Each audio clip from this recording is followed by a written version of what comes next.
sweating. I should say that.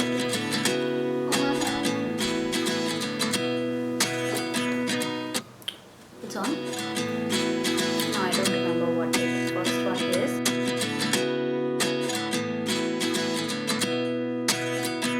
Hello everybody and welcome back to my channel Alive to Tell a Tale. My name is Sharmishta and today I am back with another video. For a change this time I thought I'm going to stop the series that I'm already doing, which is going back to Ireland. Although I have a huge news to share with you guys, but I'm going to hold my horses and do the needful because it is intake time, September 2023 intake. Some students might have already taken off, some might be on flight as we speak. Some might have landed in Ireland. So for those of you who have already landed in Ireland, I'm going to leave a very important video link in the description below. Please go check it out. As soon as you set foot in Ireland, there are a couple of important cards that you need to start working on, like the PPS and student card, Lewis, etc. in detail that has been explained. So I'm going to leave the link in below. Go check it out. Now, for students who are yet to take off, who are going to fly off this week or anytime between 1st to the 10th of September, this video is for you. I came up with a quick checklist that you might want to have in handy and go through just before you take off. So let's begin. Now, the first checklist would be packing. Now, all you need is minimal clothing, a pair or two of thermals, 1 or 2 hoodies to sustain you before you reach there, and buy a proper all-weather all-purpose jacket. Then you need basic food items. Don't carry too much. I'm sure everybody's parents send in a couple of pickles and some Maggi packets, because original Maggi is only found there in Asian stores, which is comparatively very expensive, €1 for one packet. So make sure you carry a little food that will sustain you, because as soon as you go there, I don't think you'll start grocery shopping. Then also carry a couple of utensils. As soon as you hit the floor, you're not going to go utensil shopping, you're not going to go to IKEA and buy stuff until and unless you're moving into a house which is completely fully equipped already. So for people who have like these temporary accommodations set up and before they look for permanent accommodation, it's always handy to have a pressure cooker and a rice cooker in your bag, 1 or 2 spatulas, and yeah, you're good to go. But also remember that when you're buying these stuff, it has to be induction based. So do not, for as far as I am concerned, for as long as I have lived in Ireland, I have never seen a gas lit stove, a fire lit stove. There were all inductions, glass hobs or not. Now there is a detailed video that I made way long ago, but it still stays relevant. It's called What to Pack and What Not to.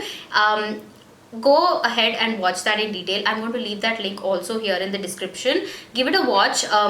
It'll just give you a more better understanding of what all would you get there, what all would you like to pack from India because you are leaving from here, and what all you can buy there. So just go give it a watch and I'm sure you'll thank me later. The second one is international driving license. Now, for people who know how to drive, would miss driving once they get there, and people happen to make friends and want to tag along to small hikes and trips that people rent cars on. So if you are somebody who drives in India, I would recommend you, it's a very small job, just go into the nearest transport office and get your international driving license. Although once you set foot in Ireland also it can be done online, but while you're here, just get it done so that you can be hassle free. You can always rent a car, you can always even buy a car there and sustain on your Indian license for about a year exactly. So make sure you have your international driving license handy. Get that done before you leave so that you don't regret not doing it here and have to go through the whole online process, which I think wouldn't be as easy as the one in person. The third one is your international Forex card. Make sure you don't leave the country without activating it, at least for as long as you don't reach Ireland and get the chance to open your student bank account in AIB or Bank of Ireland or any other bank available there.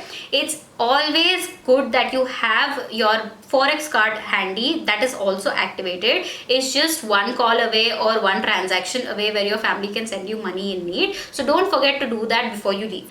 The fourth one. Now the fourth one is to have cash in handy. Now how much cash in handy is very subjective, but in my opinion I would suggest exchange some money for about €500 to have it handy, so that once you get here you can use that 500 either to pay instant food bills or to pay any kind of booking amount for any of your temporary accommodation, or to even use for commute. So I would always recommend you to carry at least 500 euros. That is good enough amount. It will sustain you for quite some time, as because Ireland is only expensive when it comes to rent. That's the only place where you're going to spend a huge chunk of amount. So 500 euros is a lot to do with commute, food, and all the minimal charges that you might incur when you enter Ireland for the first time.